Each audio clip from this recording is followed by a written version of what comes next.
You need fasting. When you fast and pray with real intensity, it actually removes and dismantles the spiritual forces behind those problems. This is why some situations that have tormented you for years will only disappear when you enter into serious fasting and prayer. Jesus gave us the key to understanding this in Matthew chapter 12, verses 28 to 29. He said, "How can one enter into a strong man's house and spoil his goods, except he first bind the strong man, and then he will spoil his house?" The strong man Jesus is talking about here, it represents the demonic forces that have taken control over certain areas of your life. These demons have actually made themselves comfortable in your situation, treating it like their own house. But Jesus said, "No man can enter into a strong man's house and bind him unless someone stronger comes." In Isaiah chapter 58, verses 6 to 8, God describes the fast he has chosen. He said, "Is not this the fast that I have chosen? To loose the bands of wickedness, to undo the heavy burdens, and to let the oppressed go free, and that ye break every yoke."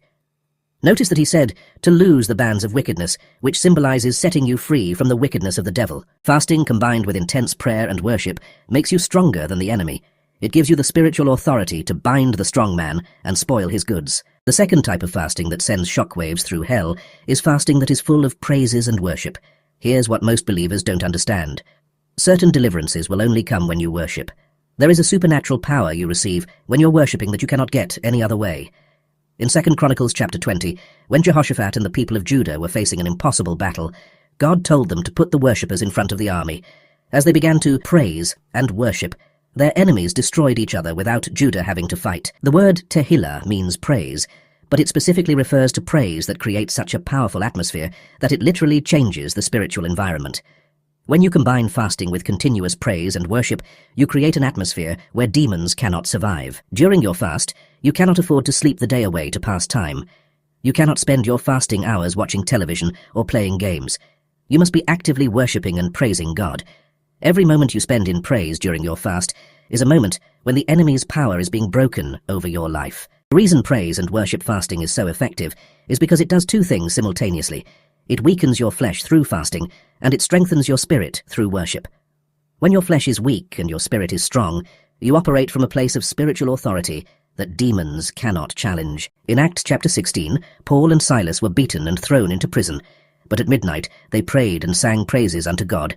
The Bible says there was such a great earthquake that the foundations of the prison were shaken, and everyone's bands were loosed. This is the power of praise. It literally shakes the foundations of whatever prison the enemy has built around you. The third type of fasting that hell fears most is fasting from anything that feeds your flesh, known as consecration and sanctification fasting. This is where most believers miss the mark, because they think fasting is only about food. But here's the truth. Fasting isn't just about food. It's about denying your flesh in every area. Sometimes the only way to break certain habits that have become strongholds in your life is by fasting from them completely. This might mean not watching television for a while, not listening to certain types of music, not hanging out with certain people, not engaging in certain activities that feed your flesh.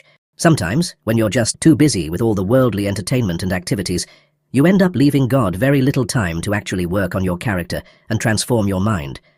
But when you fast from these things, you start to create space for God to work. You allow God enough time to begin to, rewire your spirit. Sometimes you really need to withdraw from the world and spend some concentrated time with God. This isn't about being antisocial. No, it's about being strategic when it comes to your spiritual growth. Even Jesus himself withdrew from the crowds to spend time with the Father. And if Jesus needed those seasons of withdrawal and consecration, then, honestly, how much more do we need them? Satan absolutely hates this type of fast because it actually dislodges the systems he had built around you. The enemy works through entertainment, through relationships, through habits, pretty much through anything that keeps you connected to the world system. So, when you fast from these things, you're literally disconnecting from the enemy's network and plugging into God's network. When you engage in consecration fasting, you starve the flesh of everything it craves, not just food, but entertainment, social interaction, comfort, and convenience. This forces your spirit to take control and creates an environment where God can do deep work in your heart. The fourth type of fasting that Satan fears desperately is when you fast, specifically asking God to open your spiritual eyes and reveal hidden things to you. This is the fasting that pulls back the curtain on the spirit realm and exposes everything the enemy has been trying to hide. During this type of strategic fast, God opens your spiritual eyes and you begin to see aspects about your life, your calling, your destiny, and your circumstances that you never saw before. This makes the enemy incredibly scared because his entire operation depends on keeping you blind to what's really happening in the spirit realm. The enemy operates like a master of deception. He disguises himself and his plans, hoping that the things he's plotted against your life will stay hidden from you. But whenever you go into a true revelatory fast, seeking God for spiritual insight, the enemy becomes completely exposed. In Daniel chapter 10, we see a perfect example of this type of fasting. Daniel fasted for 21 days, seeking understanding from God about a vision he had received.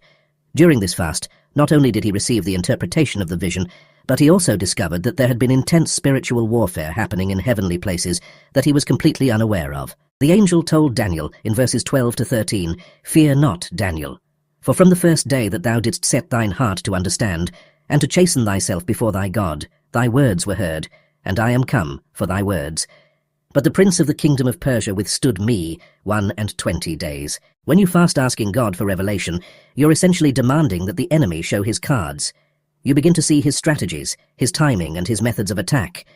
You start to understand the spiritual roots behind natural circumstances. When you understand and practice these 4 types of fasting, the results are nothing short of supernatural. The years of evil planting that Satan has done in your life are completely destroyed. The strongholds that have held you back for decades are broken, and the spiritual blinders that have kept you from seeing God's plan are removed. But here's what you need to understand. The enemy will fight you fiercely when you decide to enter into these types of powerful fasting. He'll attack you by making you feel extremely hungry, making you feel tired and weak, bringing discouragement, and making you want to give up. He'll try to convince you that fasting doesn't work, that you're wasting your time, that nothing is happening. These attacks are actually confirmation that your fasting is working and that the enemy is desperate to stop you. Every moment you persist in your fast is another moment of the enemy's defeat. The temporary discomfort you feel is nothing compared to the permanent breakthrough you're about to experience. Remember, fasting without intense prayer is just starving yourself. Fasting without worship is just a diet. Fasting without consecration is just temporary discipline. Thank you for watching. If you love our videos, please feel free to subscribe to our YouTube channel.